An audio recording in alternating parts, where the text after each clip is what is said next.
everyone, it's April Garwood from Banana Moon Studio. Today I'm going to be starting a series of videos where I'm going to help you learn how to knit socks. So what I'll be showing you today is when you have finished making, this is a top-down sock, when you have finished making the leg, I'll show you how to split off and start your heel. So I'll turn this camera around and show you how that's done. I'm working today in a sock weight yarn from an indie dyer. The company is Ancient Arts Fiber Crafts. This yarn is a base that they call Revival, and it's made completely of reclaimed fiber, so it's great for the environment because it's helping to reduce textile waste from the mill. Anyhow, the pattern that I'm working in here is going to be a free sock pattern up on my website soon. The name of the pattern when it's up on my website is going to be Katusa Socks. And I am finished making the leg of the sock, and now I'm ready to begin making what we call the heel flap. So this part is actually really simple. You've been working in the round making this sock, and now you're just going to start working flat back and forth across only half of the stitches. So I'm going to start just by knitting across half the stitches of the sock.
And there you go, I've knit across the half the stitches in my sock.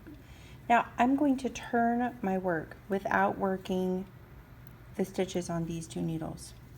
And I'll be working in stockinette stitch, which means that my wrong side rows, I will be purling those.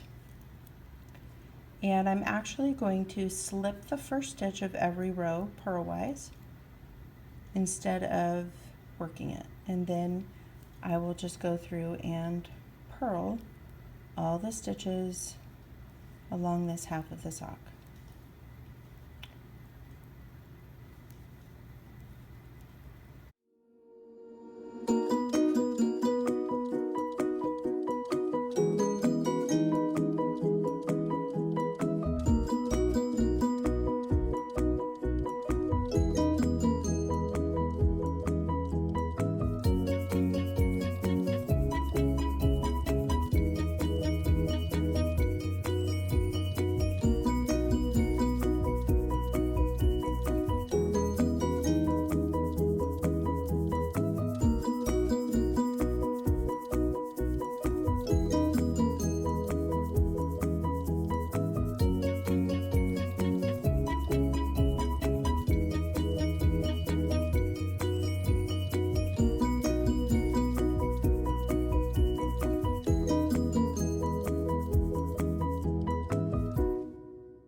And there you go. Now again, I will turn the work. I'm not going to work the other half of the stitches.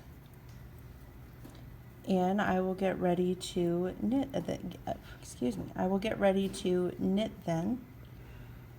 I will get ready to knit all the stitches along these two needles as well. So again, I'm going to slip the first stitch And you'll do that, you'll slip the first stitch in every row of the heel flap. But other than that, it's just basic knitting in stockinette stitch across only half the needle, or excuse me, across half the stitches of your sock. Some sock patterns will have you work a different stitch for the heel flap, but a traditional heel is just going to be worked across half the stitches back and forth in rows, turning between rows instead of working in the round. And there will be some sock patterns that will have you do a different kind of heel altogether, but this is the traditional method for making the heel of a sock, is by making this heel flap that's just worked across half the stitches. So that is how you will start the heel flap of your sock. When this free pattern for the Katusa socks is available, it will be on my website, bananamoonstudio.com. Also look in the description for this video. You'll find the link to my website. You'll find the direct link to the pattern for the socks when it's available, and a link to subscribe to my newsletter. And as always, please like, subscribe, share, and comment. Thanks. Have a lovely day.